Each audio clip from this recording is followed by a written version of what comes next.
Biggest recession indicator to me right now is how people react when they find out somebody they know live at home with their family. Because back in the day, you were getting roasted. If you were in your 20s, early 30s, and you lived at home, you were Yo, getting son. cooked. If you watch them old movies, they be telling them, Welcome oh, you live at home to with your mom, you're Pegasus a loser, versus you're the not gonna get. World, where we take on challenges, comedy, trending topics, and some travel. City boy! City boy!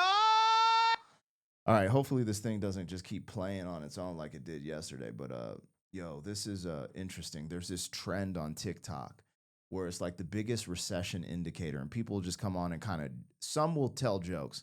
Like I saw this girl be like, it was only 8 second TikTok. It's like the biggest recession indicator is that I don't have no fucking money. And then I saw like this Indian dude be like, the biggest recession indicator is I did DoorDash and a white woman delivered my food. And it's just like a lot of it's funny, but then every now and then you get a few gems. And I saw this one circulate, and so I wanted to rock with it and see what was up. As it's going, I'm like, damn. But before we, man, tap in, what are recession indicators to you? I'd love to see those in the comments. Have some fun with it. You don't got to be all super like, serious, but you can be serious as well. I'm going to touch on both here. We're checking this out from his TikTok. It's Ronnie Quest underscore. So if you want to go rock with him on TikTok, do that. I always like to give him a plug at the beginning. If you rock with me, I'm Black Pegasus. Like, share, comment, subscribe. Link in the description of my other channels. And let's see what he has to say. But why does it say no? Why does it say leaving the page? I thought it was funny because let's get into this because I live with my parents. Now there's a little nuance to my story, but I did live with my parents till I was about 23, right? And I graduated when I was 18. The stipulations with my parents is I could not live in their house for free. Okay, I could not live in their house for free if I didn't go to college, which I decided not to go to college. Winning, it was the best decision of my life. But at 18 years old, I had to start paying $350 a month to stay in my parents' basement. And some of the stuff he was saying was true. It's not pulling chicks and be like, hey, come over, and then climb through my basement window. So you know what I'm saying? It was just ridiculous. But I did do some of that. Anyways, yeah, let's go. Let's see what he got to say, and let's rock. The biggest recession indicator to me right now is how people react when they find out somebody they know live at home with their family. Because back in the day, you were getting roasted. If Facts. you were in your 20s, early 30s, and you lived at home, you were getting cooked. If you watch them old movies, they be telling them, oh, you live at home with your mom, you're a loser, you're not going to get dates, you need to grow up, you need to become an adult. People are not moving like that anymore. Bro, that's true. That was me too. That's why I moved out like when I was 23. So this is what's ironic. My parents started charging me rent at 18 years old, $350 a month. I was always angry and bitter at them for charging me because my brother went to college and so he got to stay there for free or come back home or whatever. But a long story short, it worked out for me not going to college. It was probably the best decision I ever made. Also, paying rent early like that made me understand that independence. Like in the real world, you got to pay your way. It's just what it is. There's no if, ands, or buts. And my dad was just like, yo, if you don't pay the 350, you're going to be living in the streets. So you can pack your shit and put it on the lawn. Because I remember one time I kind of tried to test it. Like, man, they ain't going to charge me this. Anyways, ironically, I was paying 350 a month living with them. But at the time, in the year 2003, I moved out. Me and my homie moved into what was called at the time the Foxfire Apartments on Academy in Colorado Springs. And it was $500 a month to live there for a 2 bedroom, 1 bath. So I paid $250 a month. So it was cheaper for me to move out of my parents' house and live with a roommate in my own apartment than it was to live with my parents. So that was the first ironic thing. But that's that powers in numbers. But it's crazy because now that same apartment, no, actually it's not. Now you can get this in that same area, which is kind of the hood. Um, that same area, a 1 bedroom, 1 bath is $969. For some reason, I looked it up the other day because the cost of living has gone up quite extensively, especially in Colorado. But back then, minimum wage was $5.15, I believe, as well, or like $5.25. So it is kind of crazy. But anyways, let's keep rocking and see where. But yes, you would get cooked for living with your parents, and then all the homies. who didn't live with their parents or had their like own little apartment, they were like that's the thing. When you get out of high school, if you have your own car, oh, you kind of the man. It didn't matter what kind of car it was. And then the second thing was, oh, after you've been out of high school for a little bit, if you have a car and an apartment, you that guy. You know what I mean?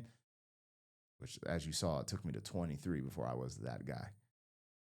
You find out someone lives at home with their family in today's world, you like, so bro, you telling me that you don't pay rent and you got a good relationship with your parents? How did you do it?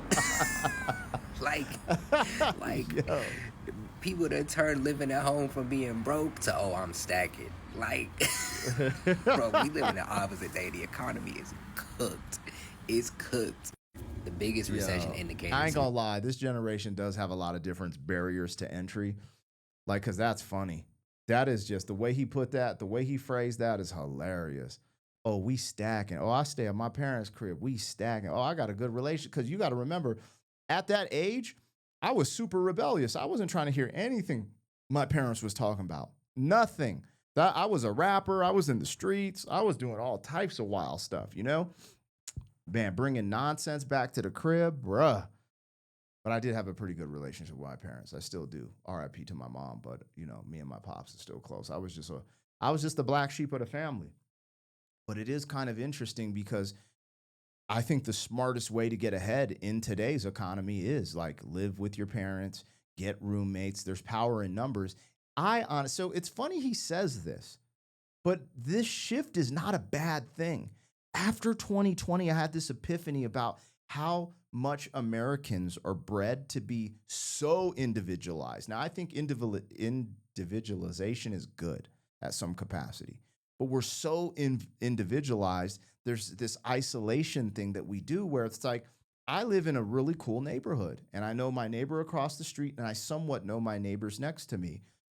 But that was because when my father-in-law was in town, he'd just be talking to everyone. And I was like, man, like no one knows anyone in their neighborhoods anymore. There's not like these neighborhood functions like there, and even the families, like they're so quick to, oh, I got to get away from my family. I need my own house. And I'm like, well, that's sick to me. That's sick. I want my kids to be around me as long as they want to be around me. And there's a part of me that even wish I had the bread to like mansion up and they could live in the mansion with their kids and I just be around the grandkids all the time, right? I'm thinking way far ahead. My kids are super young. But you know what I mean? Like, I think that's a beautiful thing. I've started to look at the cultures, like the Asian cultures and the Latin cultures, where all these families live together, where Americans would clown them like, oh, this is like a clown house or a clown car, all these people coming out of the house or the car. And I'm like, nah, bro, our society is cooked. Because we could, as a society, if we came together as the power in numbers, as family, etc., we get through the economy. We'll get through this economy. There is power, true power in numbers, but you know, our society is cooked because we can't even see that. And I'm not saying that, like, again, I was going on to this rant about the barriers to entry for this generation is pretty wild. If we're just being 100, the barriers to entry for this generation is crazy.